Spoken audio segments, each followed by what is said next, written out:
All we have to decide is what to do with the time that is given to us.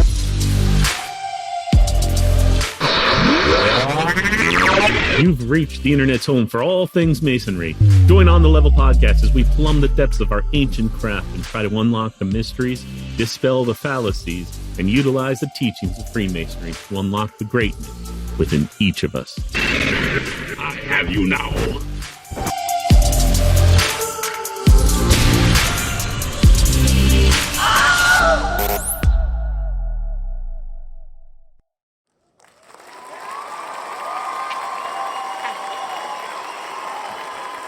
All right, welcome back. Welcome back to On the Level podcast. Today on the Level podcast, we have a very special guest, a good friend of mine who most of the listeners will never have heard his name until today, but I doubt that this will be the last time you hear it. Worshipful Mark Tishman of the 23rd Masonic District in the state of Florida. Welcome to the show, Mark. Good Worshipful morning, brother. Tishman. Good morning, worship for yourself. Worshipful Master Mark Tishman. I apologize. That means I better stand up because I'm sitting. I genuflect, but I'm already sitting. Oh, please, you're not worthy. I'm not worthy. None of us are worthy. It's okay. Only to the big G. All right. Well, welcome. I'm pleased to be here, Chris. Yes, yes. So we're recording now at very early February. Sorry, we just broke into February. So I'm assuming that you've probably had at least 2 stated communications at this point in your Worshipful Master year. I have so far, indeed. We're about to have our third this coming Tuesday, correct? So you should have it all figured out. You should be totally streamlined. You got it on every little detail. You're totally comfortable in the role by now. Oh, you're just crushing it, man. That's a joke for anybody that's been in the East. You don't really get comfortable until about the 11th month of your job. Right. That's when you start to feel like you got it down. But, it's a hard transition because you spend many years, it's different for each of us. For me, it was about 5 years going through the progressive line. And then one day you have total and complete authority over the entire operation. And nothing changed for you as a man. You woke up one morning, the same guy you were for 6 years, busting your butt in the lodge, and then you go to sleep that night and you have total and complete authority over all your members in the entire operation. It's a pretty harsh transition. Wouldn't you agree? I agree. It's still settling in at times, and there are. It was only recently when I actually had to issue orders. Granted, they were by email, but I had to issue orders. Oh, really? That it made me understand. But I mean, it wasn't because people weren't cooperating. It was because I wanted to make sure we had certain information in by a date certain. Oh, yes. Okay. Yeah. You mean you're actually trying to do your job? I'm trying to do my job. Congratulations on that. A lot of masters, really a lot of people in positions of authority in a fraternal organization that is a charity. They're there for the title more than the work. So it's good to hear that you hit the ground focused on the right things. That's a good sign for your year. I have a focus of, and it may be a bit for selfish purposes, but I'd like to leave a legacy with the green check mark, yes, rather than the black red circle with the red circle with the So I'd like to leave a legacy that is very helpful, and that I'm able to keep my trestle board on track and focused, and even accomplish it. That's awesome. That's awesome, and that's why I wanted to have you here, because I've known you since I joined Freemasonry. Worshipful Master Mark Tishman is the master of the lodge that I was raised in, and I've said on the podcast many times. I've said a little bit about my history in joining Freemasonry, that I joined a lodge and I didn't get the experience I was hoping for in that lodge. And I wound up seeking it in another lodge, and that's where I've settled and thrived, is in the second lodge that I joined. But Mark is in the original lodge that I joined, Phoenix Lodge number 346 in Sarasota, Florida. And I remember in the early days for me, after I was raised, you were one of the first people that stood out to me, and you'll be surprised to hear this because I never told him before. But I was sitting as, I believe, junior steward was the first chair I sat in. And we were at a state of communication. And your job as the steward is to basically not fall asleep. So I just stare at the wall across the room and just try my hardest not to fall asleep. And one time, Mark Tishman stood up and he said, brothers, I would like to take our leftovers from our dinners and bring them to the homeless downtown Sarasota. And no one offered to help you, of course, but they did allow you to do it. And it struck me as something very different than I was experiencing in that lodge at that point in my Masonic career, was someone just trying to do something good for someone else. And I don't know if you recall that, but it's something that I don't know why you did that, but I was impressed by it at the time. I thought that's a very selfless thing, to take your time to take this food down to people. And we have a very big homeless problem in the city of Sarasota. It's very rampant in the downtown area. They have a whole community that just live in the middle of in the downtown city there on the spot out in the open, and they're always hanging around. And so you did that for I don't know how long, until I think it became a dangerous situation because it was nighttime, it was dark, and I think you had to stop for safety reasons. Otherwise, you probably would have kept doing it. So, do you recall that? I do. I also recall, I don't remember if that was the actual occasion when I floated a motion that we allow that to happen. I know I talked about wanting to do it. You did. That may have been the same time. And you weren't an officer, by the way. You were just a No, member on the sidelines, just had right. an idea. I still do it. I still do it. I don't do it with lodge food. And you're right. Safety is a matter. One of our past masters of the lodge told me, and he's an ex law enforcement officer, and he's an attorney. He deals with a lot of defense situations, and he deals a lot of almost in an advocacy role for sort of like a quasi public defender. So he has a bit of a jaded, look, and it's just his personality. And he said, and he brought up a point, which is that somebody can say thanks for the food, but give me your car, Yeah, exactly. Yeah. So I realized that, and you have this idyllic bubble around you, like, oh, I'm Yeah, doing good, and I'm serving, right, I'm carrying the sword of masonry with me, and I'm going to be okay. right. No, the ones who are inebriated go, well, my uncle was a Mason or something, or I really always want to learn about I want to learn about about the cabal or whatever. They talk about that. But most people are very, very, very grateful. I only had one guy one time ask me for the $10 bill in my pocket, and I said, no, I'm here to give you a meal. I didn't Yeah, say it that calmly and quietly. But anyway, I don't recall you being there that night, but I recall me saying that, and I'm grateful, and I did that, and I stopped doing that officially, not so much for safety reasons, but I rotated out of the South, um, and I still do it with people, but I don't go alone, oh, that's smart. and Yeah, I usually like when I've stood up and would go, I'd say if somebody has three arms with them, I'd like them to go with me. yeah. Meaning if Three somebody's like arms. if somebody is armed. Not that we want to have a conflict, but I do it during the day. Like I did it the other day. I Well, was you at my live in the office at state of work. Florida, and I'm pretty sure everyone is born with a 9mm in the state of Florida. So finding someone For, armed for is not a difficult thing to do. you mean somebody with three arms? Right, right.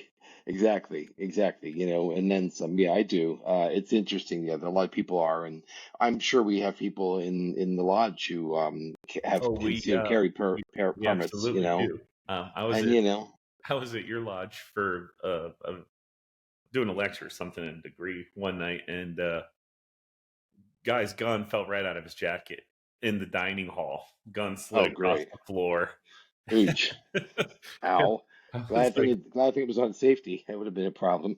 but I'm sure if you asked everyone to show, I bet probably more than It's 50% of the lodge is probably Yeah, so yeah. We got ex law enforcement and yeah, current ex law law enforcement. Yeah, enforcement exactly. which is fine. It's interesting because we had a presentation by Sarasota County Sheriff's Office about it was an active shooter presentation, and we made sure we didn't call it a drill because it wasn't a drill, but it was a presentation.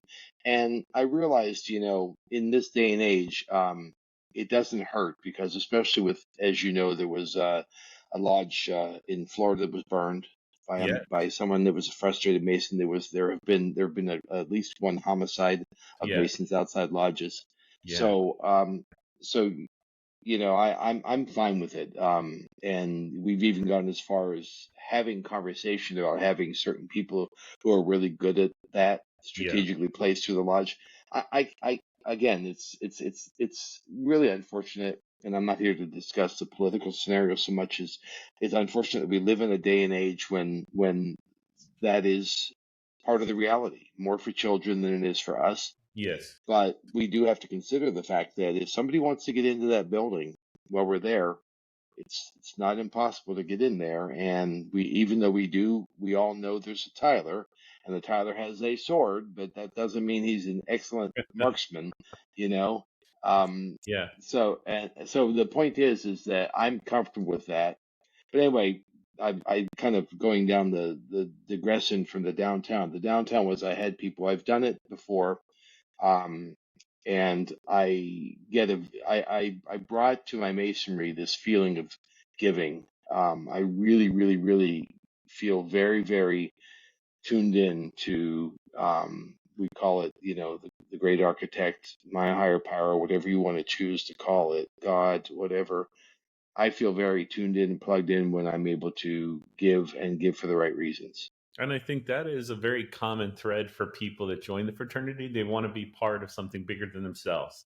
And they don't really know how in their everyday life to get engaged in that kind of thing. And they're Hmm. looking for an organization that can help them contribute time, money, whatever it is they want to do towards charity for other men. And Freemasonry, I've talked to hundreds and hundreds of people that want to join the fraternity, and that is almost always something that they say they're interested in. That's very common. Now, talking about joining the fraternity, I'm very curious to find out personally why you decided to join the fraternity and at what age or what point of your life. Like, how did you get to the point where you walked through the door for the first time? Well, I'll preface it by saying that Masonry has taught me to live with more intention and more planning. And that said, there was not intention and planning in becoming a Mason. Uh, in my previous career, I was in the financial services industry, and one of my clients and I were scheduled to have a review of the financial products that I had sold this person. And I went to his home to meet with him and his wife. And I noticed on his pickup truck a bumper sticker that said, Freemasons built America. And I had heard of the Freemasons, and this was about 2010, maybe. Okay. And so that was, almost 14 years ago, right? So I was just about 50 at the time. And I went inside and, we said hellos, and I said, what is that bumper sticker outside? What does that mean? So instead of explaining to me, he starts up, goes to the other room, gets a petition. And And so you've been a so member of Phoenix Lodge from day one. actually, I was a member I believe it was Builders. Builders, right, I was, before they believe, merged. So, I believe I was a member of Builders very briefly. And then, and I mean, if anyone looks up my Masonic record, which is on Amity or it's available, or I can give it, or you can look it up. But I believe that I was actually raised in Phoenix, but I believe I petitioned in Builders. so interesting story here. Sarasota Lodge, the members of Sarasota Lodge branched off and formed another lodge in the city of Sarasota called Builders Lodge. From what I understand from the history I was told, this is mainly Masons who are actually builders as a craft. And that's why they called it Builders Lodge. These were people who worked with their hands in construction in some way, shape, or form, Mm-hmm. and actually did build their own lodge, if I understand the history correctly. Well, that building was built by Masons. The building at 240 South Tuttle definitely had a lot of people. I don't remember the gentleman's name in 1960 or 61 who was instrumental in doing that, but they definitely built that block building there, and it stands. It's got very impressive building, and they did something at the time, which was they put in concrete trusses. If you ever Mm. gone in, you've been in the attic of that building, right, Chris? Oh yes, it's very Yeah. big and So you can creepy. see it's big. It's big and creepy. It's Yes, cleaned out. So I'm going to give a shout out to Dale Jackson, brother Dale Jackson, right here on this podcast. And when you hear it, Dale, you can know that I was thinking about you because he is our lodge property chair and he has done an amazing job, along with other people, getting that catacombs cleaned out. So it is that you can actually walk up there. brother Dale is a master of the art of what I like to call busting of the balls. Every time I Yep. come to your lodge, he is a professional ball buster. And Yeah, that is true. I find it Yeah, that's true. hilarious. So I don't know if everyone gets it, but I know that he's being funny, and I have Yeah, fun with he's it every he's time I he's see it. he's good. I like. I do hope that he gets the opportunity to be on your podcast sometime because I think he's a wealth of knowledge, an interesting man, and We happen I to have, like him. yeah, we have very opposing views on things, and I think Oh, absolutely. I I very know. much like to talk to people that have I'll opposing see views. him. I'll see him later. I'll tell him to reach out and see if he wants to do it. It's great. Let's see if he wants to do it. Um, but So, anyway,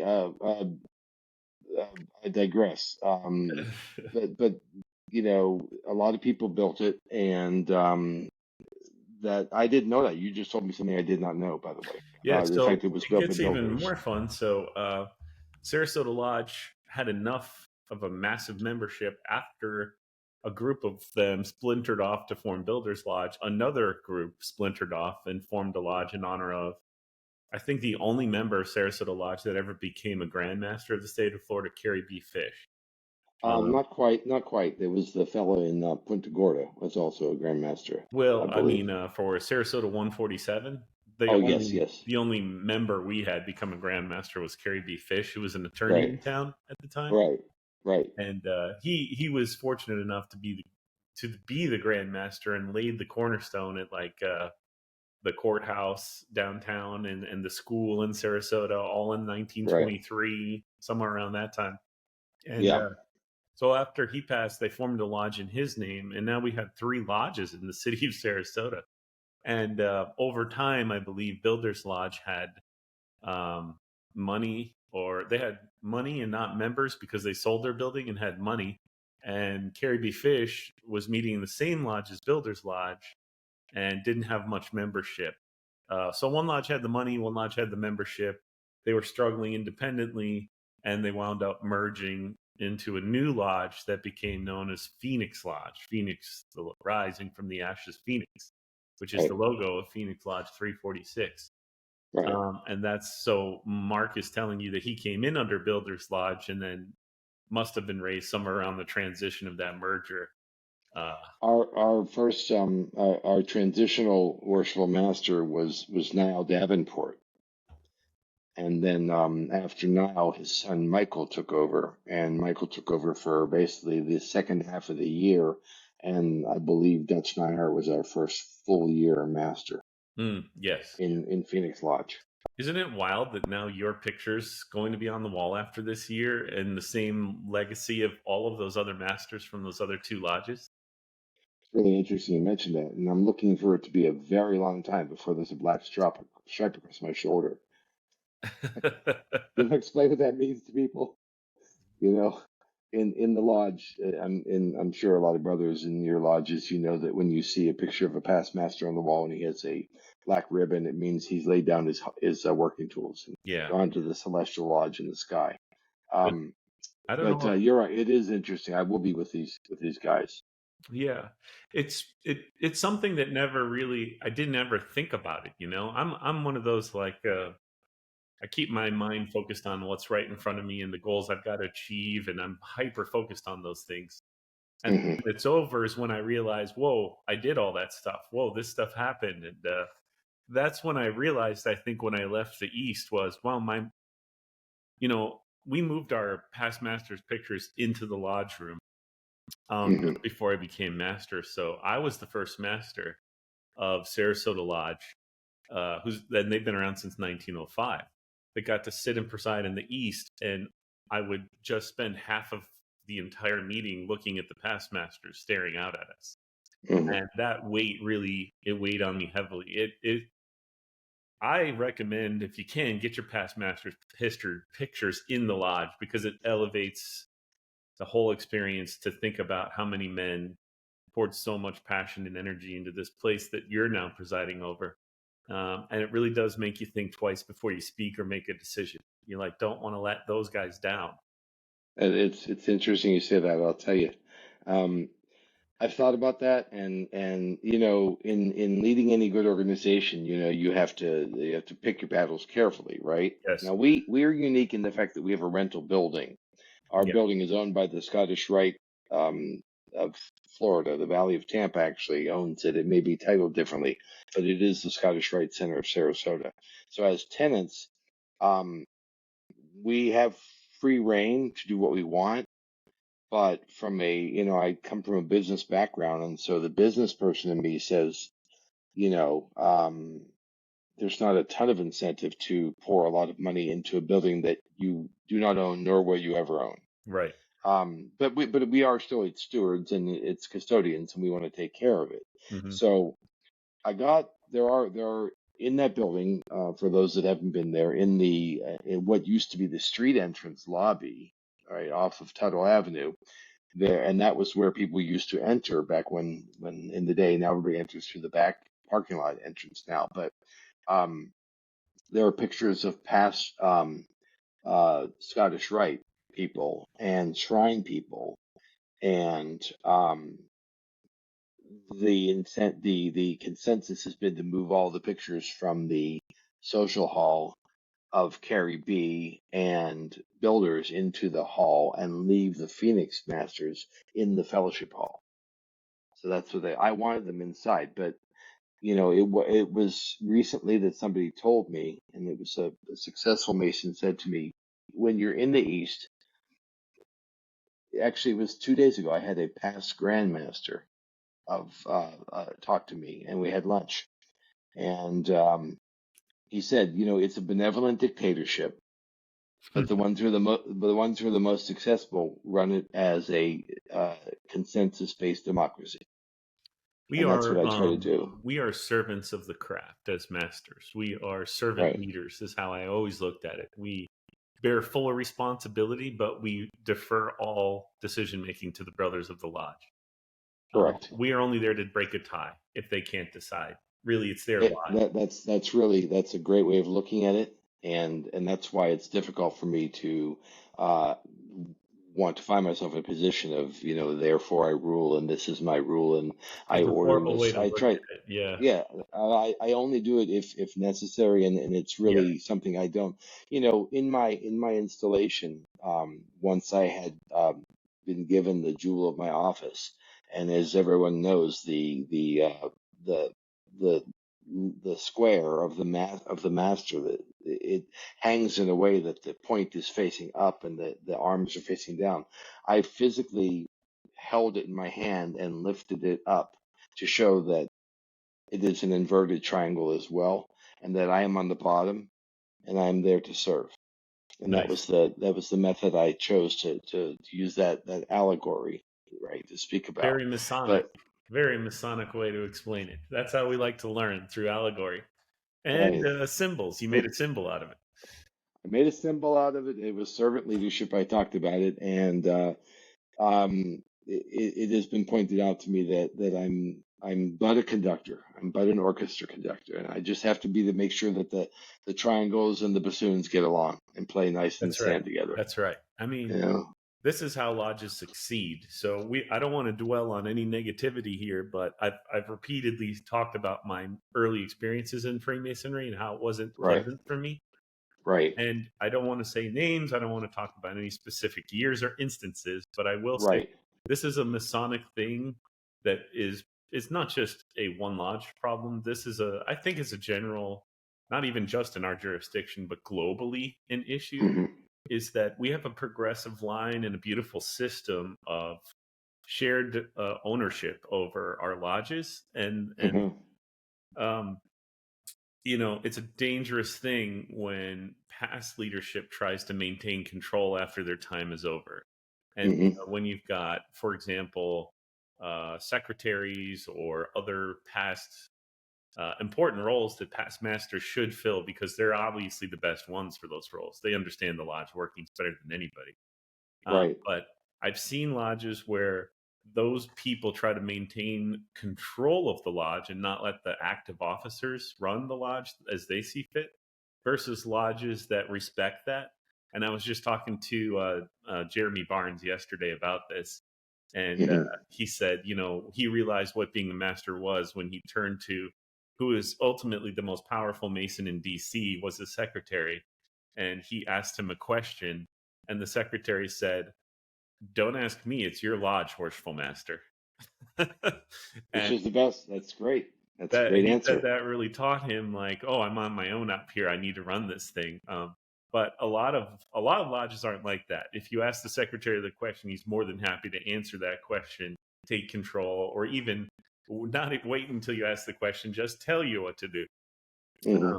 And so that's a good lesson, I think, for anyone that's in the progressive line coming up, is that enjoy your time and make your impact as you're going through the line, because it goes fast, faster than you think it's going to go. And It's your true. impact can be far reaching through the lodge's history if you're a good, active, contributing brother. But once your time is over, your job is now to support the active line. It's not to continue to run that lodge. You're there to share your history and your experiences, and obviously voice your opinions and vote your conscience as a brother. But ultimately, you're there to support the new line that's running that lodge. Going in, I thought to myself that we're going to have to deal with strong characters who um, want to continue to control and run the lodge. And it was explained to me not long ago, and I think you and I had a conversation about this, Chris, and you even agreed, was that by fact that they are past masters and the fact that they've stayed in service in an officer position, um, shows their dedication to the lodge. That's right. So looking in a negative way, we could say they're trying to have control. In a positive way, we could say they Yeah. have the vested interest. They have residual ownership, like all of us. Yeah. And I think that one thing that has been inculcated is a nice way of saying drilled into my head, is do not break the lodge, right? And Okay. that's a very subjective term of what breaking the lodge means. But I will tell you this, that I have a feeling you, it's talking about harmony, probably. yes, it Yeah. is. It is. So what you said to me is you agreed that they have a vested interest. However, that would be more like in a defensive position rather than an offensive position. In other words, their job would be basically to shore up the, if we're going sideways, to Yeah. kind of make sure those Yeah. boundaries are in place. So, I met with the leadership of my lodge, and the past leadership of my lodge, and I said, you need to give myself and our senior warden and junior warden a chance to fail. That's what I Right. said. This is And how that we was learn our lessons as human right, beings. right, right, exactly. And by and large, they've honored that. But I will harken back onto something you said in the very beginning of our interview, which was that you wake up one day and you're still the same man. Yeah. I realized that um, now that I know a thing or two, because lifelong masonry, Albert Pike would tell me I'm but a pup, Right. right? Right. Okay, so, but lifelong learning of masonry, and I know a thing or two about the operation of lodge, and I have a bit of experience in my life being, having made it this far, this many times around the sun. Um, what I will tell you is, I will use them as a wealth of knowledge. I don't mind turning; they won't steer me wrong, and I'm also able to tell them, um, you know, I haven't had to remind them who's in the East, and I hope I don't. Right. I I think never want that's to be in that position. I never want to be in that position because I think part of that is also how I conduct myself and don't put myself in a position where I need to be run. I think you make a good point here. There's two sides to that relationship, because you're now an active officer. You're the head of the active officer I'm the line. primary officer of the Yeah. lodge. And so you'll understand this more next year. But I'm a past master now, and so although I'm advocating for the officer line to have their freedom to make their choices and make their mistakes, as I said.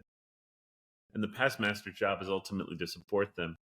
Um, the officers, on the flip side, the active officers also need to really, like you just said, look to your past masters and include them in as much as they can, because Mhm. those brothers still need a reason to come to lodge, and you can give it to them. You can include them in things.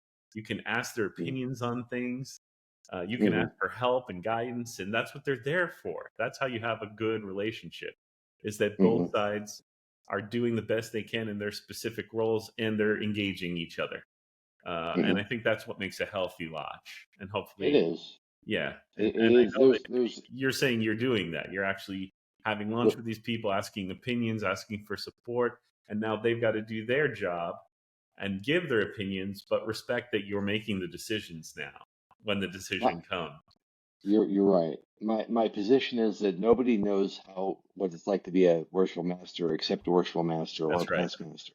So it was recommended to me after the election was held. And I knew I was then a worshipful master elect at that point to convene an ad hoc past masters council. So I sought out all the living masters of the lodge. Now, it'll be a little different in 147 because there's a lot of living people left, which is fine. See, we Yeah. only have a history of 11 or 12 years, Right. and we've actually already lost one member, and a Yeah. couple have moved away and all. Um, so I convened them. I got some snacks, and I had them come to the lodge. And granted, we're not supposed to have Masonic business on Sunday, but everybody said, this is the only day we can get together. So we went over and we met around 3 o'clock and we had a conversation. And I laid out my trestle board, which was my plan and my agenda for the year. And I said, please tear it apart, pick it apart, tell me if it'll work, if it won't work, yes, no, maybe. And that was a very valuable way, if for nothing else. It forged the relationships. It demonstrated my humility, that I wasn't just like, Simba in The Lion Right. King. I just can't Right. wait to be king. I wasn't interested in just waiting to be king. I was interested in, um, being involved in the lodge. And I was, nervous, of course, because, Sure. and I'm, there's a term called eustress and there's stress. So the eustress is the good stress. We've got a lodge meeting on Tuesday, right? This weekend, today and tomorrow, I'll be beginning working on the agenda. Hmm. When all eyes are on you, it's really important for you to make sure that you have an agenda that works, that flows. And I try to be inclusive, as I told you before. So I'll send it out to all the officers, and we also give copies to all the craft when they go in the lodge, so they can follow. Yeah. So I believe in collaboration. Collaboration is a very important part of It doing makes it this right. better. The more eyeballs you have looking at things, the more opinions, the better the end product's going to be. Exactly. Yes. So we'll look forward to seeing what the reviews are of our interview. Well, I'll tell you, they say great minds think alike. So when I became master, the very first thing I did, we use a communication tool called GroupMe, which is a messaging app that allows you to have a lot of people in different groups categorized. You can talk.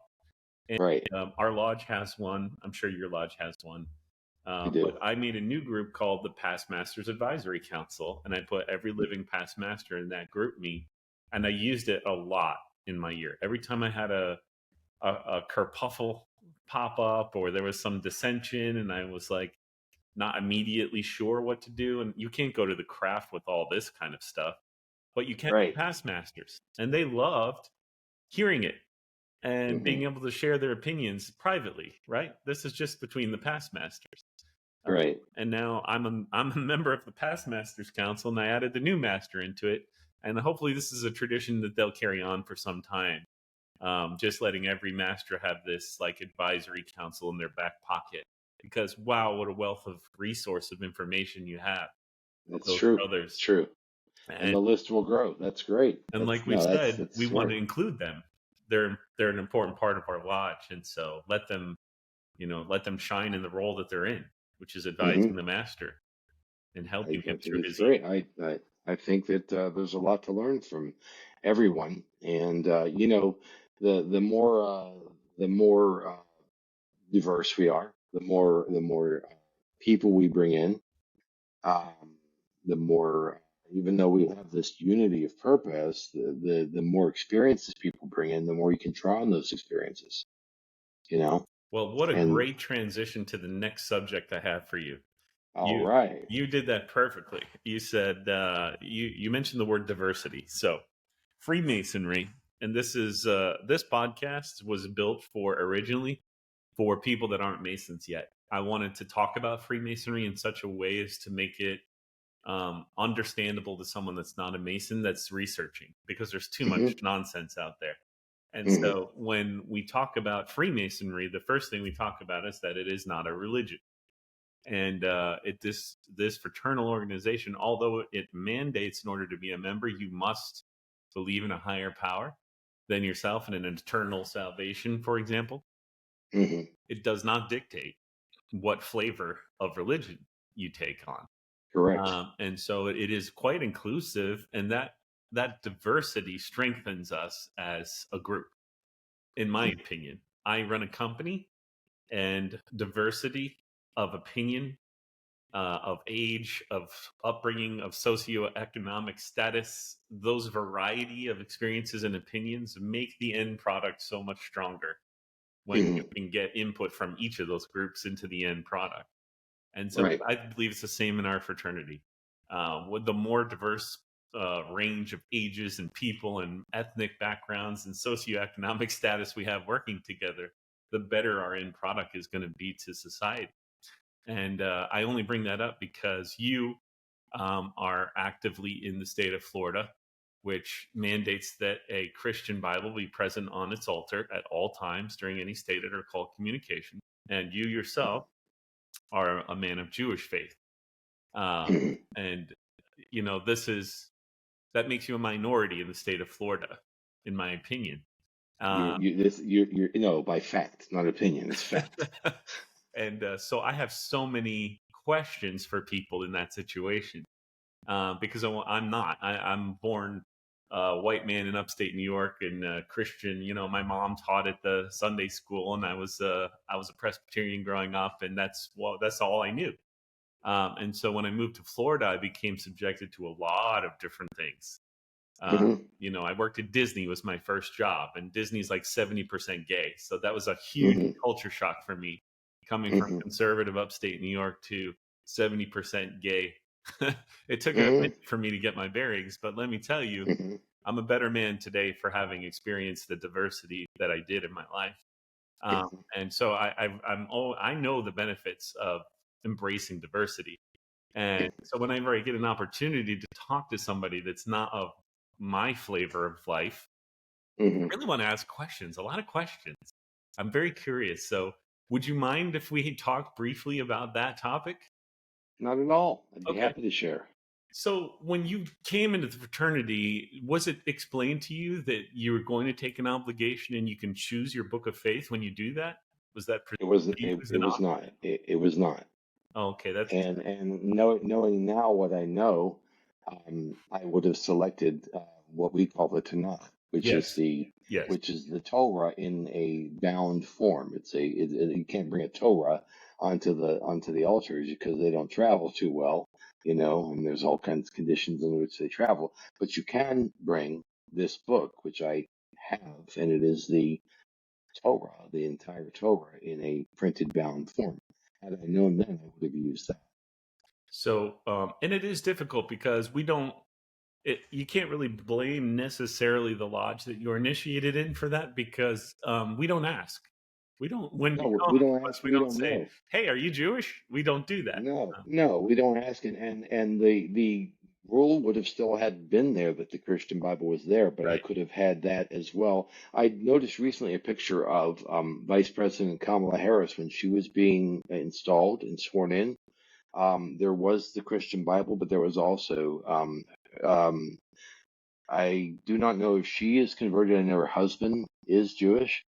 And I noticed if you look at that picture, you'll see there's two books with her hand on top of two books. There's one book on Nice, top of another. nice. And I just noticed that recently.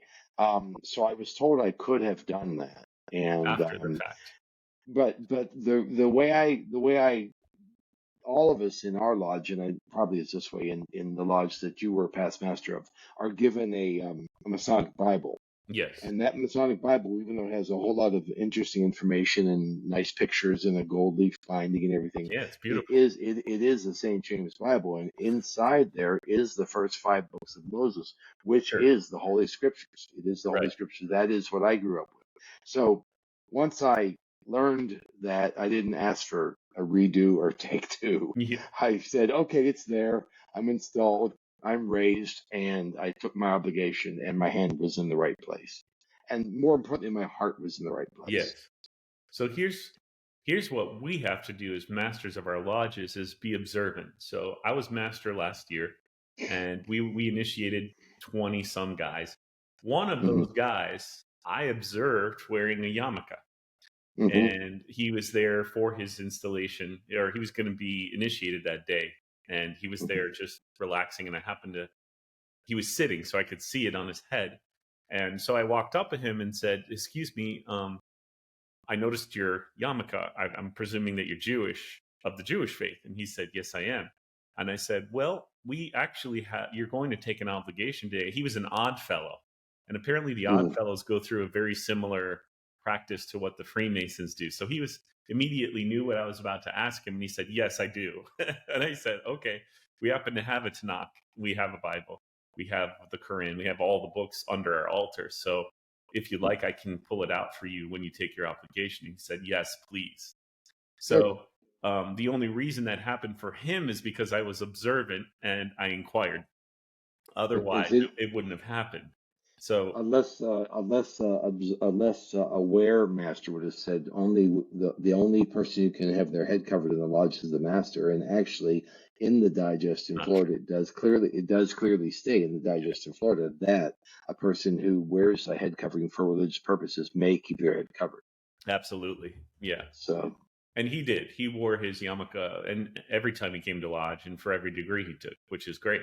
I Again, remember him. that's part of the diversity that makes us awesome, because it's a clear, visible sign that, oh, I want to, for me, that, oh, I need to ask this brother some questions. I have questions for him, and he's going to have Sure. answers. And we had many Well, conversations. He actually bought me a beautiful Torah and gave it to me mhm, as a gift, and as well as another book, because he didn't begin Jewish. He actually converted to Judaism later in life because of his wife. mhm, mhm. And so I told him, at one point, I don't know, maybe I'm Jewish. And he said, You maybe never you know. are. I He mean, gave me some books maybe you about it. are. Well, it's interesting because I talk to people along the way and they go, "Well, my grandmother was Jewish." And I Yeah. go, "Okay." And I said, I want to tell you this, that means your mother was Jewish. That means you're Jewish. Well, Um, here, there's, it's a bloodline. You may not practice the faith or identify with that, but I mean, I'm saying that in terms of the requirements of conversion or being Jewish, you have to have a direct bloodline. yes. Well, this is what I find. It's a very unique situation with people that are Jewish or people that are of the Jewish faith, because my Hmm. wife is Ukrainian, as an example. Hmm. She's her family, none of them have ever been of the Jewish faith as far back as she knows. Hmm. They came from communist Soviet Russia, right? Hmm. But when she took a DNA test, she's about 3 to 4% Jewish. Now, Jewish is a genetic marker. It is Right, a version of us as humanity. right, Identify as Jewish. You cannot change that. That's a right, genetic part of who you are. As you said, if your mother's right. Jewish, technically, you're going to be Jewish in the literal Well, sense, because we identify Jewish in some ways as a variation of human. But we also have the Jewish faith, which I like. Before we spoke, you said I prefer to call it the Jewish faith. And I like that right, because you're identifying my genetic Jewish heritage from I choose the Jewish faith. right. And I find that to be a fascinating thing that only applies to the Jewish people. They're the only people like that. And it's interesting. It has nothing to do with being a minority so much. It's because, growing up, I knew nothing of being a minority because You were surrounded by this, I right? was surrounded by this, Yeah. and I grew up in the Jewish enclave of Pittsburgh called Squirrel Hill, which is where Tree of Life Synagogue is. And I used to pass by on my way to school all the time. So So at what point did you leave that safe community and venture out into a community where you did become a minority in that community? when my mother dragged me kicking and screaming to this small city called Sarasota, Florida, in 1972. 72. Wow. And I had a teacher, a math teacher, who would leave these small biblical tracts on our desk. These kind that say, be saved and all. Yeah. And he literally would look at me in a way he was looking for my horns and my cloven hoofs and my tail. And it got to the point where he believed he was going to save me. Mm, And we actually had to have a conversation with him and a rabbi and my mm. mother at some point to tell him that he needed to kind of find some other person to spend his energy on.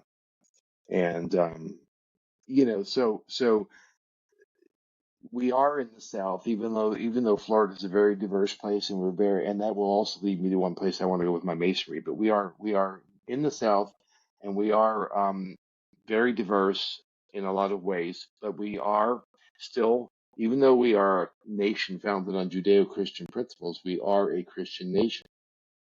And Well, I would disagree with that. Okay, well, And here's then why. Let me just quickly say why. Because that's okay. That's fine. my previous host was a devout Christian, and he always said things like that. And I said, actually, we're founded on Masonic principles, our country, which is the That's acceptance of true. all faiths. We were never That's founded as a Christian nation. It was specifically forbidden to be a Christian nation mhm. in the founding documents. So I don't accept the premise that we are a Christian nation. I think we're a mistake. I don't accept it either. Yeah. Because I'm here to learn, but at the same time, I guess I was taking a generally accepted principle. But and I see your point, and I Yeah. agree with you. And I will now to you. I just learned something, so thank you. Now, seriously, you have to remain teachable. You cannot graft new ideas on a closed mind.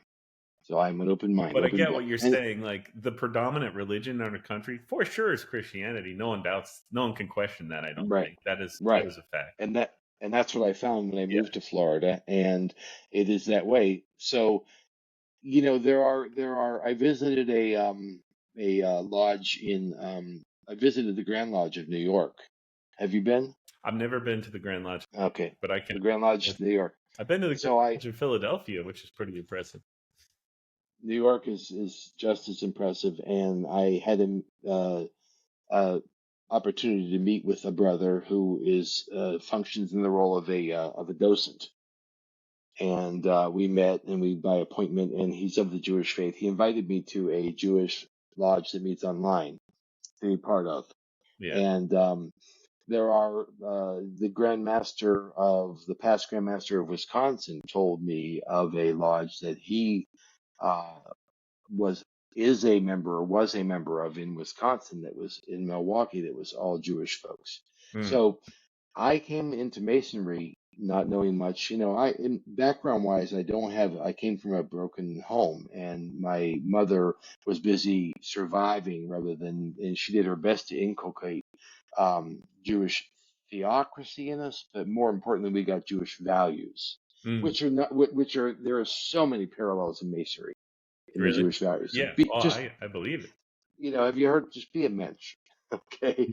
Be a mensch. Just do the right thing. Be a stand-up guy who does the right thing, okay? Well, the And that's Jewish what faith, Masonry is about. it's not immune from the same issues as other organized religions. The Jewish It's faith not at is, all. you have many different versions now of the Jewish faith, right? You have You have different denominations, denominations, yeah, and it all started as Orthodoxy, right. right? And now there's ultra Orthodox, with groups that are the Satmar, which are in Crown Heights and Borough Park. They call them the Black Hats, right? The big black furry Anybody? hats. Yeah. Some of the furry hats, those guys, and they're from different villages, or what they call shtetls in Eastern Europe, and they have that the largest sect of Orthodox Jewry is called Chabad Lubavitch, and they are a very wonderful group of individuals who are welcoming to everybody,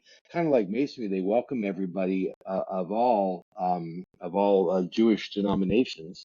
They want to meet you where you live, which is my goal for Masonry, to meet new Masons where they live, Yeah. right? In other words, make it a welcoming place. Right. Today we have an open house. I'll be going after this interview to the open house. We have a blood drive. We have a movie night.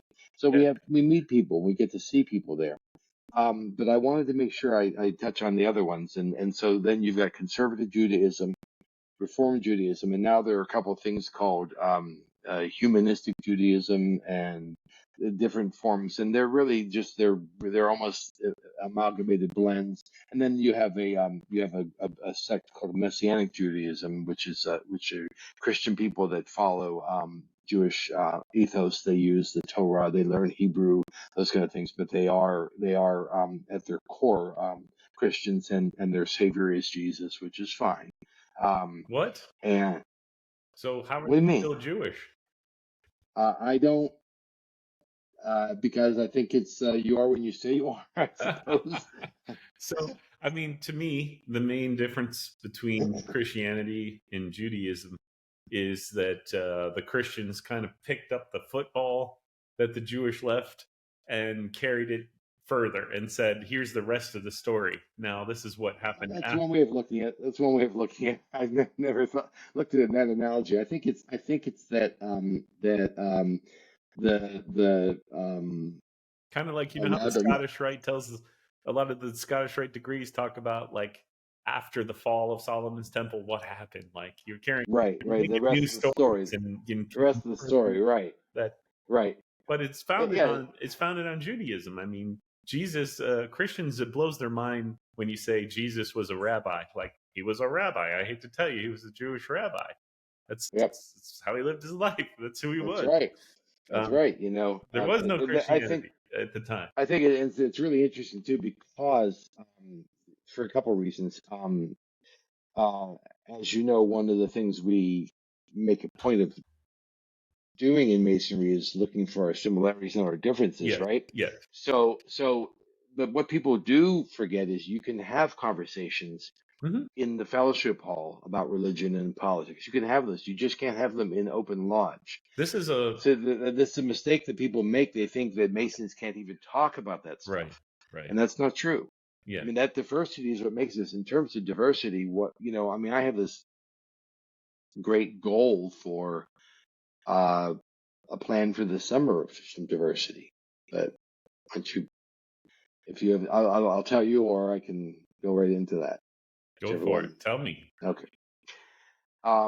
When and my article in this month's chessboard, and I'm not sure if you subscribe to the I Phoenix do. I chessboard, get do them. you? Okay, Yes. so you'll see my comments from the east, I'm what we and call a Masonic creeper. I creep on everybody's stuff. I'm watching everything. that's okay. That's what we do. It all builds strength. It's strength to strength. I always So find I'm looking for the good stuff I can take, and you see the bad that's stuff to that's avoid. that's learning. Yeah. That's learning. That's absolute learning. That's it. But in my article, it talks about how impressed I was at the Grand Communication, the last Grand Communication, that PHA, Prince Hall Affiliate Masons, we are in the process of Yeah. getting to full recognition. Yeah. We're in the process there. Florida's behind the times. Nobody in the least will doubt you on that. A lot of other states have full recognition, and they hold communication with Prince Hall, as well as the Grand Lodge system, We're one of, the I think, GLE 4 system. other jurisdictions that don't recognize Prince Hall. So But we're we're moving definitely in the fast in that minority in direction. this regard. But we're moving in that direction. Yes. And when it was mentioned in Grand Lodge, in the Grand Communication last May, that there's a beta test going on right now where some lodges had met with each other Yes. and they were welcome. It was a standing ovation. So Yes. I plan on reaching out to the deputy grandmaster, because the current grandmaster has his plate full, and he's already over halfway through his year. Yeah. But I plan on reaching out to the deputy grandmaster, who will be the grandmaster of Florida next year, whose theme is youth, and I'd like to see if we can hold a Masonic event this coming summer at the Robert L. Taylor Youth Center, which is in Newtown. Oh, And yes. I'd like to see if we can make that happen between us and the PHA, the local PHA lodge. So when you say PHA, he's talking about Prince Hall. Affiliate, Prince Hall affiliate. Yes. Yeah, So Prince Hall affiliate lodges.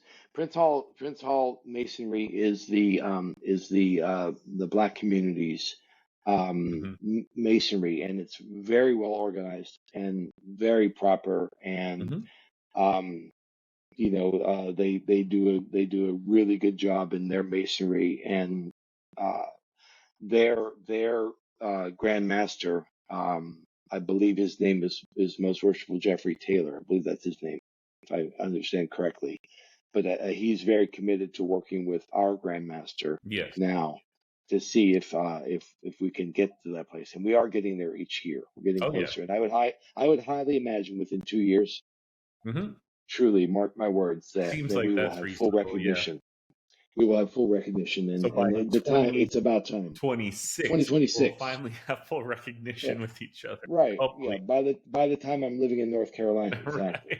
Right. Hey, that's Uh, another thing we have in common. I've actually relocated to South Carolina, and I think you already purchased your next home in North Carolina, right? I purchased a home in Asheville, North Carolina, and I've been to lodge in Ash. This is great how this conversation is going because I can now segue into attending lodges elsewhere and how it's so important. But yes, I purchased a home in Asheville, North Carolina, with the goal of moving there ultimately. Obviously, I won't do it when I'm in the East, Right. and that decision came as a result of not wanting so much to leave hmm Florida as it was that we wanted four seasons, and we want some topography because I like to hike and ride my bike. Same here. And I just Florida is a wonderful vacation spot. Yeah. I'm really enjoying the weather now, the season. I mean, I was Oh, yeah. downtown last night. I went to a fantastic play at the Florida Studio Theater last night. I'll tell you offline all about it. Okay. But I can just tell you that it's wonderful here during the season. The summer's more heat than I want to bear Yeah. anymore. So Same here. Yeah. I like the mountains. I like Yep. the view off my back porch in North Carolina is a beautiful view of the Appalachian Mountains. Yeah. So Same here. And I went to lodge there. you'll be about an hour to an hour and a half drive from where I live when you're in Asheville. So that's Brother, we'll be getting together. Brother, we'll oh be yes, getting together. yes. And I told you I'm that. here, and I I can told you tell you that. when you wake up and I see like a family of 6, 7 deers just grazing in my yard every morning. It's a Nice. different life than what you have in It's nice. Florida for sure. But go ahead, Yeah. finish. So you went to Lodge in Asheville. Right. I wanted to go to lodge in Asheville, and my understanding when you go domestically, I not sure about the letter, but I'll talk about international in a moment. But so I contacted lodges, and I saw there's probably better than a dozen lodges in and around the Western North Carolina area, maybe even more in Buncombe County, which is where Asheville's located. So I reached out and wanted to go, and uh, was found that I wasn't getting anybody to get back to me on the schedule. So I reached out to Grand Lodge, and through some emails back and forth, I was able to finally connect, and I attended the Biltmore Lodge. And Biltmore Lodge is located physically in a building that used to be a church that was on the property of the Cornelius Vanderbilt, who built the whole area. Yeah, And then that lodge has been in that building since 1953, and that lodge has been around for a long, long time, and they have not recycled a master since 1930.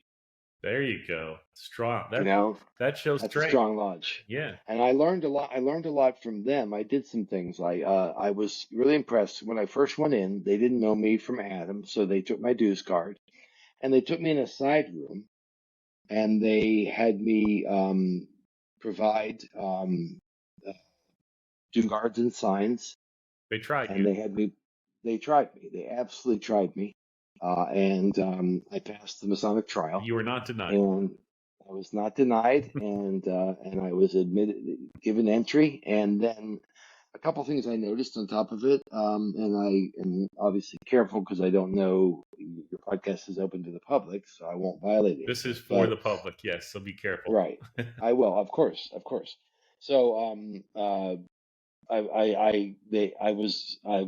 they wanted to make sure that everybody who was present was indeed a Master Mason, and they went through a process of making sure that was happening. It's called purging. Purging is what they do in lodges. Making sure that And everyone present are actual Masons before the actual meeting Mason starts. before the meeting starts in the business, and they did that. They did that in a way that I was very impressed. It's not done that I've seen in our lodge or in Florida. They did other things that were very impressive too. They were able to do a moving in between the different levels of masonry within the same meeting, and examining people for their proficiency and those kind of things. All that done in the span of an hour. Wow. And I think the most impressive part was after it was over, we had dessert and coffee. And so I have changed it in my lodge that the dessert is after the meeting. Yeah. It is not before the meeting. We've always done that at Sarasota Lodge, and it definitely affords a whole different vibe because most people leave for sure, but there Yeah. are a group of people that just when you hang out and have those after lodge conversations, it's really awesome. Really awesome fellowship.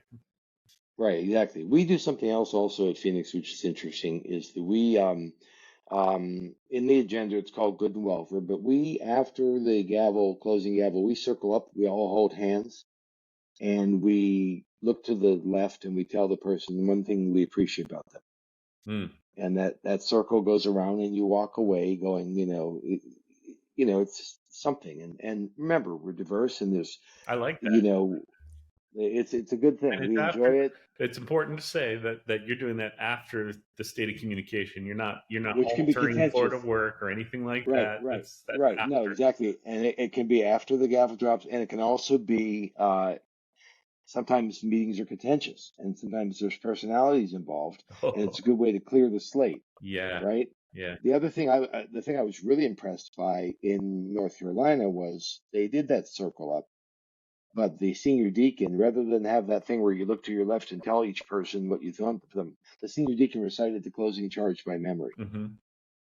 And so we've been, so I was pretty impressed. But do they level the lodge like we do, or do they level it like they do up north at the end where everyone comes down essentially? No, they do it like we do. Okay. It's leveled, it's not the same way. That's AF and AM. AF and AM is. I noticed something also that they have a different system of communication between the people inside the room and outside the room, and those kind of things. I know what you mean. And I'm sure that where you are now and where I will be, it's that way. I think. But I was also going to tell you about international travel. Could I tell you about that? Well, you just talked about like domestically. One of the great benefits of being a Master Mason is that you can travel anywhere in the world and go to any recognized lodge by your jurisdiction and sit as a brother in that lodge. And so you've done that domestically, is what he's saying, which means he's gone to other states within the continental U.S. and visited those lodges. But you've also gone internationally and visited lodges in other countries as a Mason, yes? I have. Tell me a little bit about that. Where were you and what? I was, we were planning a trip to go to Africa, and I wanted to go visit on a lodge. safari, were you? Well, we went on a game ride in the Chobe National Forest, and it was the most incredible experience of my life. It was up there in the top 10. Did you up there with bush overnight? No, I didn't. No, okay. We went for a ride from 6 a.m. till about 1 p.m. But it was up there with visiting Angkor Wat in Cambodia. Wow. So it was right up there. It was, but anyway, the way it's done in Florida is in order to be able to be a traveling man, in order to be able to visit elsewhere where they don't know you, you have to go to your secretary and ask your secretary to seek a letter of introduction.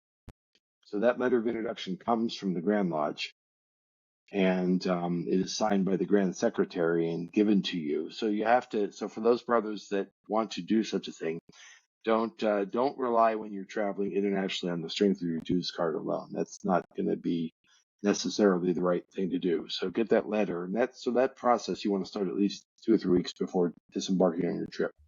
So I reached out and was put in touch with the secretary of a lodge in Cape Town, South Africa, and I reached out and through I submitted my letter, and then I received a summons to appear in lodge. They gave you a summons. They gave me a summons. Fascinating. Yep, they gave me a summons. And I didn't really have a lot of dress clothes with me, so I think I had to borrow a jacket. I hadn't now when I travel, if I intend to visit lodge, I carry a suit with me. I've learned that lesson. But anyway, that night it was a similar thing that happened to Phoenix Lodge. It was the consolidation of 2 lodges, so it was the installation that night of the new master. So the brass was there from all the Grand Lodges. There was a representative of the GLE, the Grand Lodge of England, was there from London.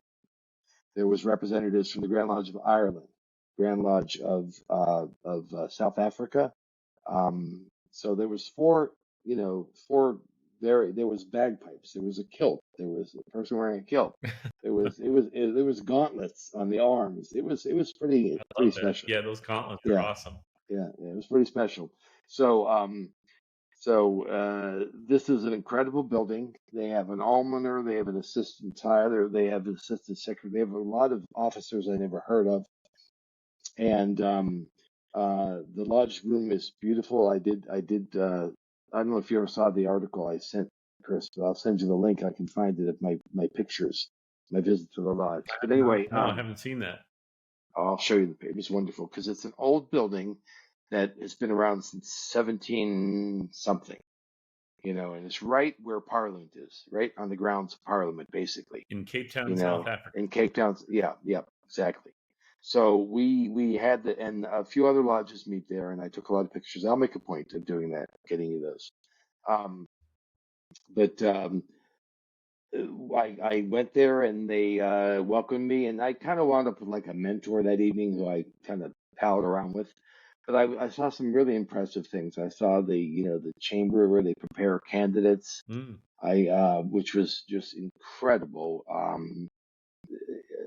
We'll talk offline when we're done about how neat this was. But well, I saw speaking of that chamber that you're talking about, yeah. Worshipful Stephen Garcia and I have drafted legislation that has been submitted to Grand Lodge in due form and in due time, that hopefully will be read at our next annual Grand Communication, to allow lodges to choose to perform the Chamber of Reflection on entered apprentices or not. Nice. And so it gives some guidance, and the Brothers of Florida will have the opportunity to vote on that. And I'm really hoping that it's received favorably because the Grand Lodge is not in favor of it. So it's going to take all the brothers voting on it to get that to pass.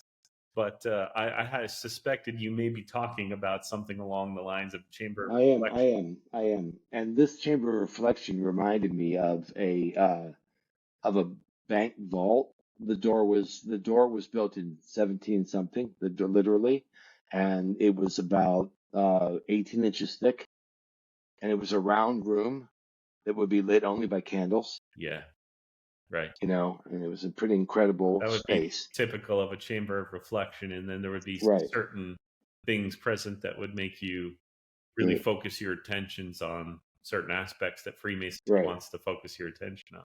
And the intent behind that, for those that don't know, is basically to get in the right headspace prior to being initiated a Mason or raised as a Master Mason.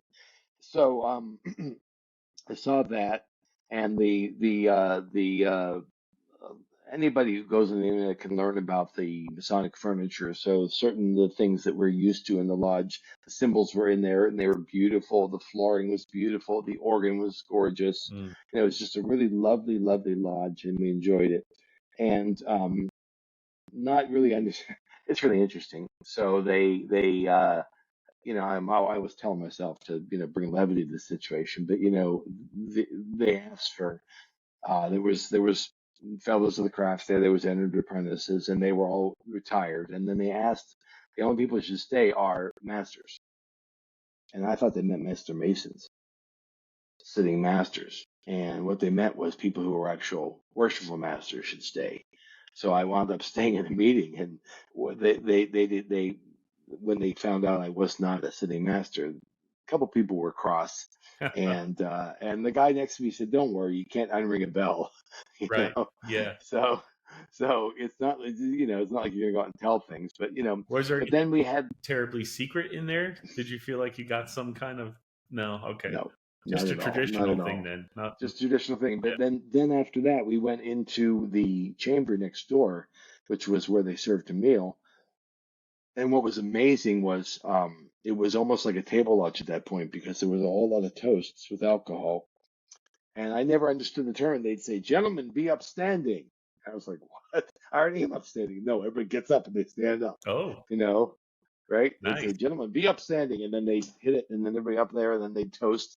And we all had shepherd's pie. That was the meal, and Oh, they offered Guinness stout, which I don't drink, so I didn't drink the stout, but it was great, sounds like the Irish lodge with your it shepherd's was pie and your Guinness it, drinks and it was really interesting though because I had taken the Grandmaster's pin to present to the new because actually the Grand Master of South Africa was there, and I was presenting a pin to him from our wow, Grandmaster at the time. wow.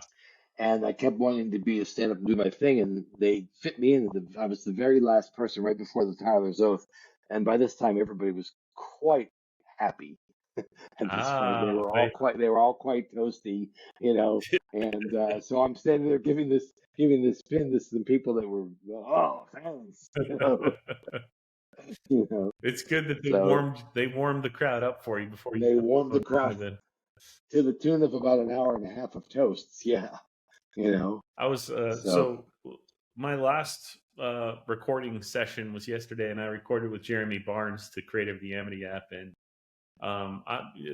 people will have heard that before this. So hopefully you listen regularly, and I can tell you that if you don't, I asked him to leave us with something Masonic, not talking about tech or any of that, just like as a Mason. mm, And we mhm, talked about this before. His one thing was, please travel. Please get outside your lodge and travel. And here you mhm. are praising the experiences you've had in travel as a Mason. You're literally speaking to his point, which is Masonry doesn't happen in state of communications in your lodge. Masonry happens out in the world when you're traveling, man, and in your interactions with people you've never met, and showing love and kindness to these people, and learning their ways, tolerance and appreciation, respect for our Um, fraternity, wherever it may be, in whatever form it takes. Right? and there's another benefit also of traveling, which is when we are indeed distressed.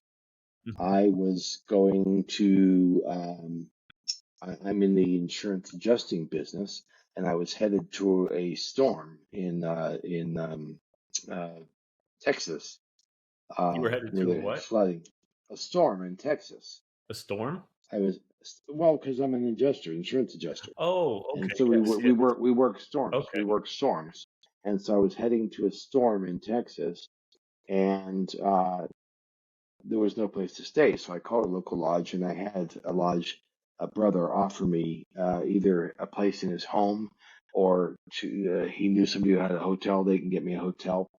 Another time I was in the hospital in Asheville, and the insurance company was deciding how long I could stay, and I wasn't ready to go yet, and my flight wasn't until the next day. So I had a Mason come pick me up and take me to the airport, wheelchair and all. Wow. I never knew this guy. Wouldn't know him if I saw him today. So, you know, so we are our best helpers. You can, if you are in a situation, you can always call a lodge and ask. Now, they can definitely help you if you need things. When you're traveling and you don't know people, it's really nice.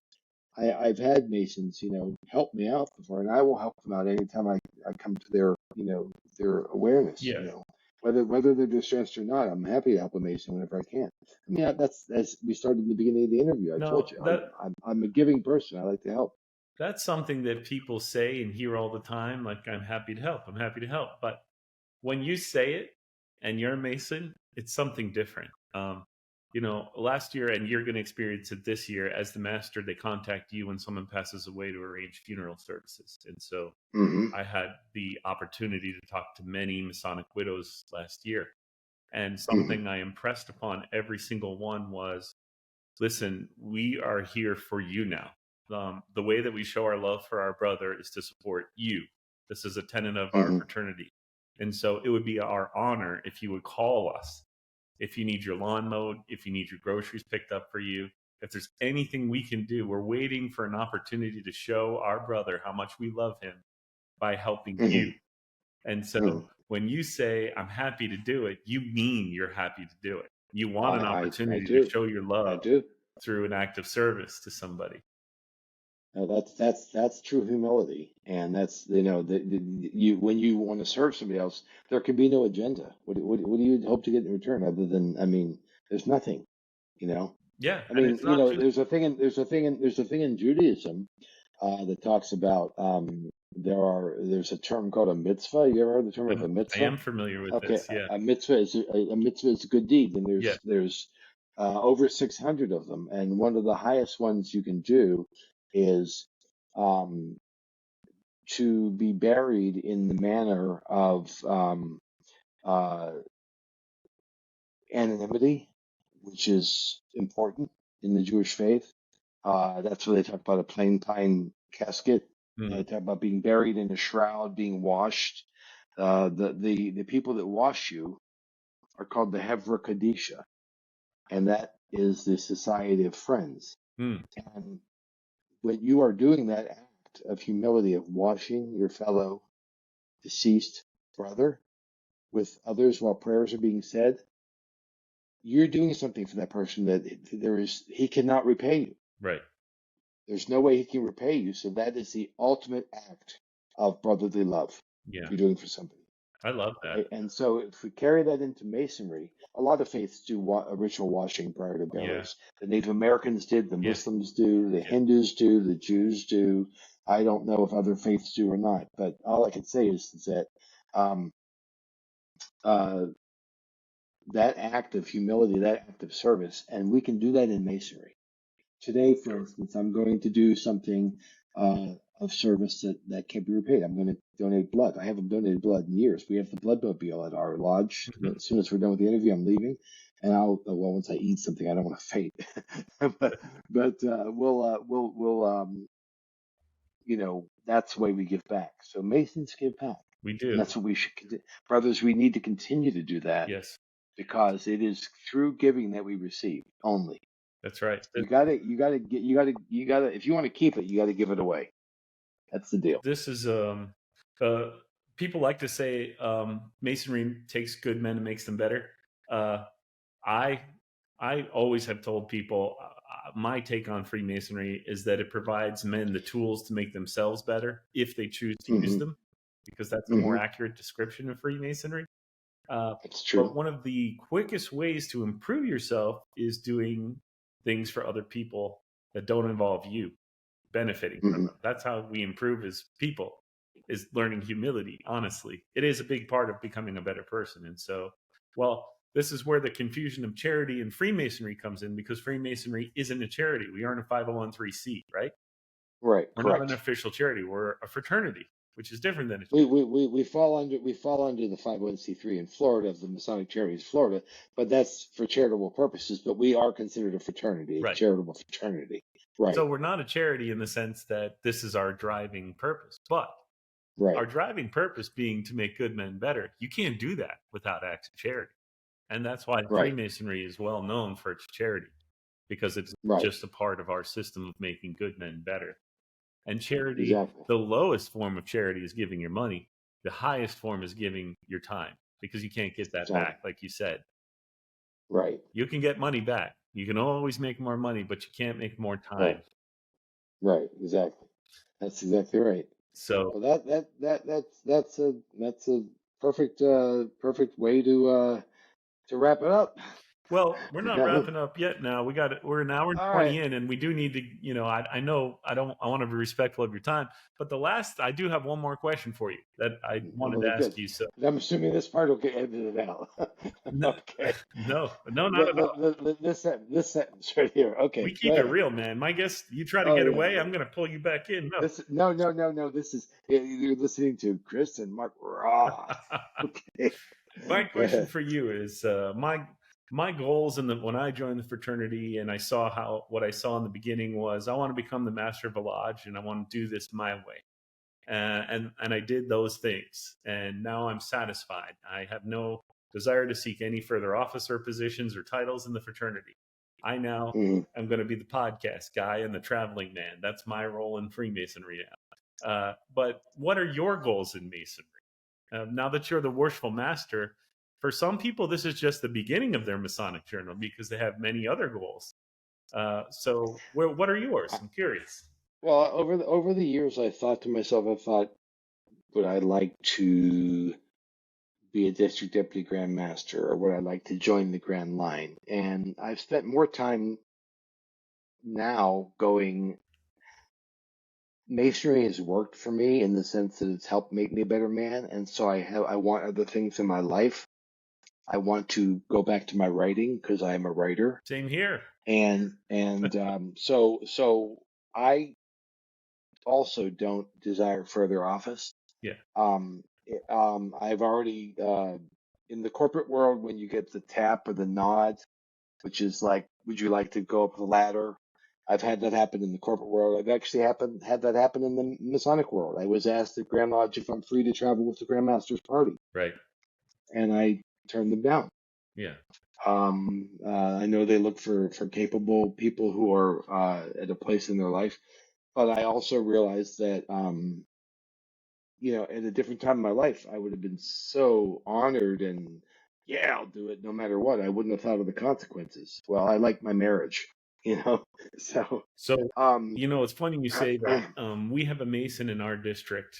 I'm not sure if you're familiar with Right Worshipful Ron Baber. I am very well. Okay, so Right Worship. I saw him recently at the installation in Peace River Lodge 66. He was the installing marshal. Yes, and he's good. He's good. Yeah. Well, I formed a competition degree team to compete this year at the state level, and after much convincing, Right Worshipful Ron Baber came out of retirement. He is what he calls a retired Mason. He doesn't go to lodge. He doesn't participate in Masonic things, but he came out because he really believes that. Well, he wanted to help my Masonic career. He didn't know that I didn't want to pursue a traditional Masonic career, but I was honored that he was willing to come out to help me. And what he told me one afternoon after practice when we were sitting quietly together was, Chris, I have to be really careful because my wife has been a Masonic widow for too long. She deserves better than that. Because he was an incredibly active Mason. He won competitions. He was a Right Worshipful, district. He did it all. Right. But that Right. comes at a cost. And It does. and I and you aren't willing necessarily to pay the price that it. No, I'm not because if you think about it, one of the takeaways of Masonry should be balance. Balance, correct. Right? And Yeah. and that it goes in all life. Now, I've been invited to be initiated Eastern Star. So I will this week. I'll be initiated Eastern Star this week. Is your and wife I'm going to doing join you? She was given the opportunity and she's declined. So I'm doing it really more to support the Eastern Star. I Okay. know there's things to learn from it. Mm-hmm. And given the fact that and I've seen plenty, it's the only Masonic appendant body that's co-ed. Yes. And In given the fact that the we are United going, States, that's true. pardon me. In the United States, that's the case. It's the only co-ed Masonic body that exists here for us in the Right. States. So they know that I'm moving, and given the fact that my focus now is entirely on Blue Lodge, because I'm a member of all bodies, right?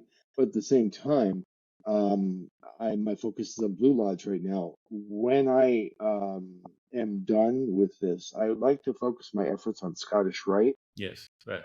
I find the learning incredible. I know that you are also Scottish Rite Yeah. as well. And I find, and it would be a neat goal to read Morals and Dogma in my life. I don't know if I can. It's pretty tough stuff. Yeah. But I really, when I heard that Scottish Rite was the University of Masonry, Yeah. the College Masonry, Yeah. you know, that lit me up with something. Let me say one thing I also want to tell you that about how I operate as a Mason, which has taught me something. We all have heard for years how the Masons were always the who's who of the community, Yes. right? They were always the somebodies, the founders of this country, et cetera, et cetera. I always look at the character on a Monopoly game, the little mayor, little portly mayor with his tuxedo on, you know, Mm-hmm. like that. I think of that. And then my late mother-in-law gave me a it was either, I think it was a 1904 or 1914 monitor from the state of Iowa or Illinois or something like that. And I read it. They were the who's who's. They were even in their speech, mannerism, actions, and writing. So one thing I've taken away from that is I don't make excuses for using words that are difficult to understand. I don't do it on purpose, but I won't dumb down how I talk Right. for anybody. Right. I'd rather them say, brother, what do you mean? Right. Lift that You up to know? your level. Don't stick Yeah, it up lift them there. up, you know, and I'm not doing that to be snobby or intellectual No. or an elite. I'm not doing that. I'm doing that because if we are Masons, we are supposed to be Grammar examples. and rhetoric are Yeah, two very important things to Masons. exactly. So that's why I try to use that in my writing. I use it in my writing. I use it in my discussions. I'll using colcate rather than drill into my head, Yeah. those kind of That's a things. word I learned from Freemasonry. I heard it so many Uh, times that I Googled it uh, and I said, oh, what, that's what it means. what? Oh, drill? No, I'm Yeah, kidding. well, that's what it means. Drill Oh, through I know. repetition. Inculcate. Right, You're right, drilling it into exactly. repetition. Exactly. So you learn, and for those that don't know, we know we're not a sect and we're not a cult. It's just we have a culture, not a cult. We have a culture. It So, is a beautiful culture of love, acceptance, and really accumulating as much knowledge as you can as a man. and I love you, brother. That's right. Yeah. I know you love me. We're buddies. Love your brother. I will. And that's I'll one tell thing you that. I want to tell you this because you are on this podcast, and I haven't been interviewing a lot of local Masons that aren't right worshipfuls or huge titles. You're probably the first, and let me tell you why. I moved out of state, and I know you're moving out of state. And when I told people I was moving out of state, I discovered who my friends were and who I had transactional relationships with. Right. And it became glaringly obvious who associated with you because they thought they could get something from you, and who just wants to be a brother. And that's really the goal of their relationship with you, is to be a brother. You quickly showed yourself to be a brother to me. And then I discovered later that you were moving yourself. And I wanted to prepare you that as that information comes to light, don't be disappointed, because it's good to discover who you have real relationships with and who you have transactional relationships with. And that will come to light as they find out that you're leaving and that you can't benefit their career as directly as they could. That's true. Somebody whispered wise counsel at one point and said, well, don't, play it down because nobody's going to want to work for you. And I'm like, nobody works for me anyway. I work for them. But more importantly, whoever said that to you is the exact person I'm talking about. It's the kind of person that has a mentality of transactional relationships. Right. I've been blessed in my life to have also what are called time and space relationships. You may know what those are, but like, for instance, when you go back to wherever you came from, upstate New York, and you happen to chat with there are certain friends I have. I'll give you an example. My chiropractor. I went to high school with, right? And I was over at Robarts Arena one day for a health fair. I was just going through, and I ran into him, and it's like that 40 years that we didn't talk to each other never existed. That's great. It's like we picked right up. That feels So good, I do have some time and space friends that I wouldn't see them for 10. I mean, I've got friends right now in Alaska from when I lived up in Alaska years ago that I could just go to their house and have dinner, and it's just like yesterday. It's like yesterday, You know what this you brings to know? memory? This is another moment with Worshipful Mark Tishman that I've never told him, but I'm going to share now because it impacted not just me but other people. So we started getting asked to do a lot of Masonic education discussions because we discuss Masonry openly on this podcast, and people in our Hmm. local area started saying, "Can you come and do that?" Because we want to have those kind of discussions. And you were at a Right. Master Mason Association meeting where we were having a Masonic discussion, and you said something quite. It made me think of things in a different way, which doesn't happen often, and it sticks out in my mind. We were talking about brotherhood, as we are now, and you said out of the blue, you have to be careful because we have a tendency to, when we like someone, we say, I like this about you or that about you. And what we're ultimately saying is, I like you because you're like me. Exactly. And what should be more Right. important is, I like you for you. That should be our focus, right? Right. Maybe you could elaborate on that point because it really, in Sure. that discussion, I think you raised a lot of eyebrows and made people think. Sure. Um, the whole thing about uh, differences, you can always focus in any group, you can focus your energy on your differences or your similarities, right? Because you can be a part of or apart from. Mm, You want to sit as if you want to sit there as if you don't fit in, you can focus on that, or you can feel like you're part of the group. I learned that working in the corporate world when my boss went to lunch with one of my colleagues, and I sat at my cubicle or desk being upset that and victimy that they didn't take me. And then later he said to me, "This isn't how it works. How it works is you walk up to us at 11:20 and say, 'Where are we going to lunch today?'" Okay, right? right. So, or where is everybody going? And then you make the assumption that you're that you're That you're included. that you're included. Yeah, So it's the same thing. So when you say I like your, I think what it is it's very easy to, especially now in our society with what's going on in this country with the very fracturing, divided. it's very easy to look at the other as the enemy. Yeah, So if you and it's unfortunate that I mean this is where Masonry is not completely self imploded because of the rule of no religion in politics. If that wasn't there, we'd have a lot fewer lodges, I'm sure. you know. oh yeah. So so at this moment in time in history, um, there are people that I would not normally hang out with, right, in my lodge, but I hang out because we're brothers. Hmm. You're a different story. I hang out with you because I like you. Ah, And I like you because you're like me because I know we're there we kindred go. spirits. We're But breaking our own but rules more here, man. that's okay. But more importantly, I would just tell you this.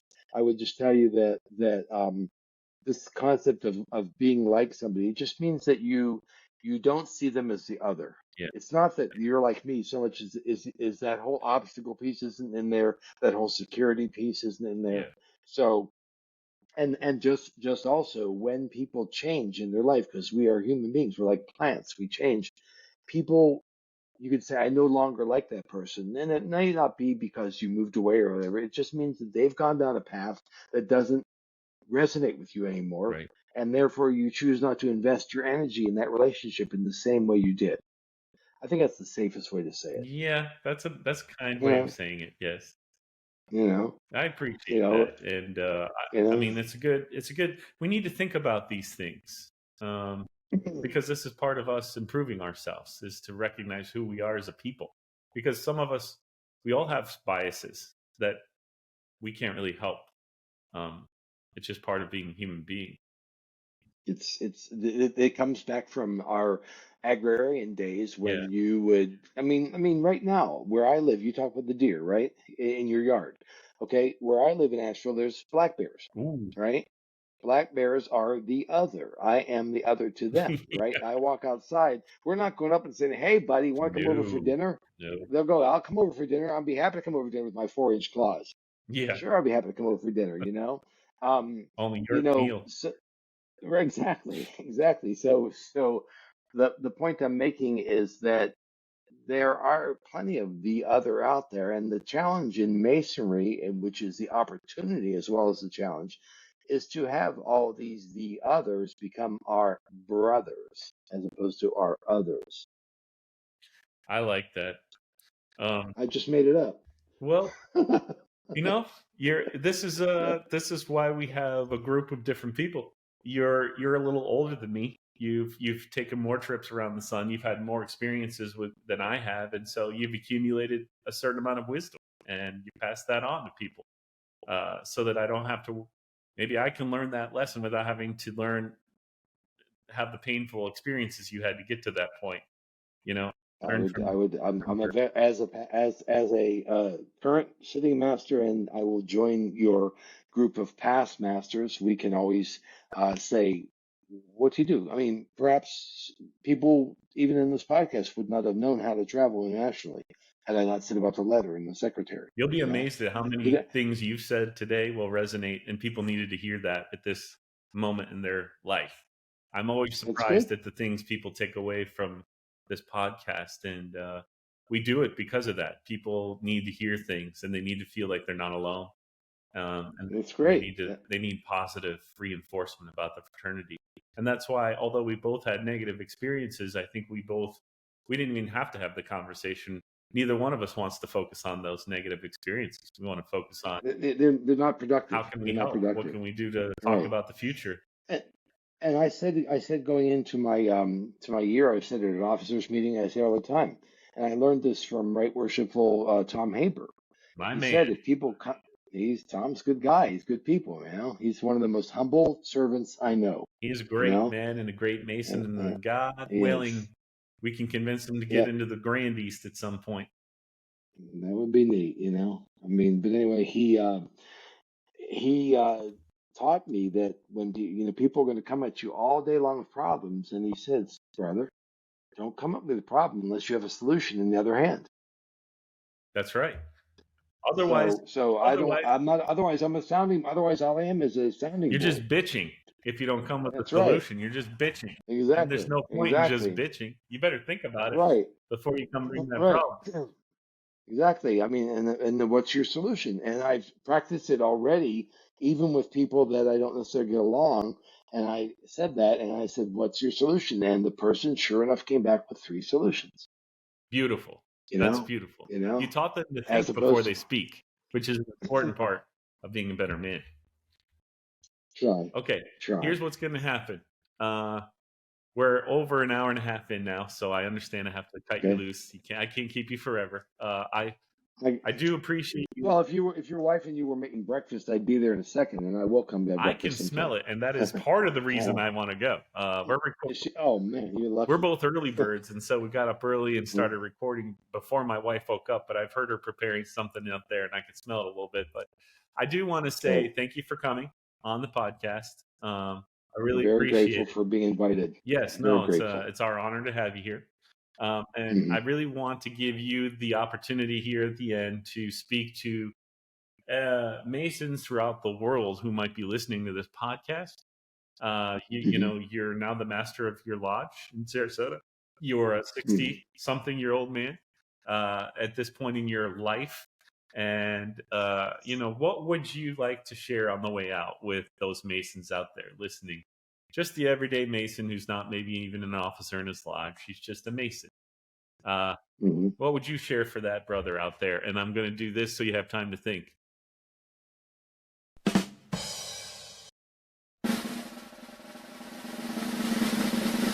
And here comes the wisdom. Okay. Remember that what you learn in the lodge is not just to be carried in lodge. In other words, you're not there just to be on your best behavior. You're going to carry what you learn out into your life, into the world, and that is how you will make the world a better place.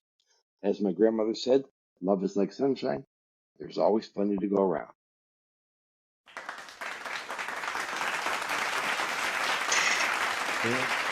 Very, very good. I appreciate the wisdom. Very important message for Masons. Freemasonry in your Blue Lodge is training wheels for life. Take the training wheels off and go right off into the sunset as a Mason out in the world. Right now, the world needs you. So thank you, brother. Worshipful Master, for coming on the podcast. And hopefully this won't be the last time we have you on. I'd love to have you on again once you're done with your journey in the East. I know you're busy this year. I won't bother you again, but I'd sure like to talk after you've been out of the East about your year and how it feels to no longer have the burden. It's a pleasure. It's been a privilege and an honor to be here, and I look forward to being back, and look forward to seeing you before then. All right.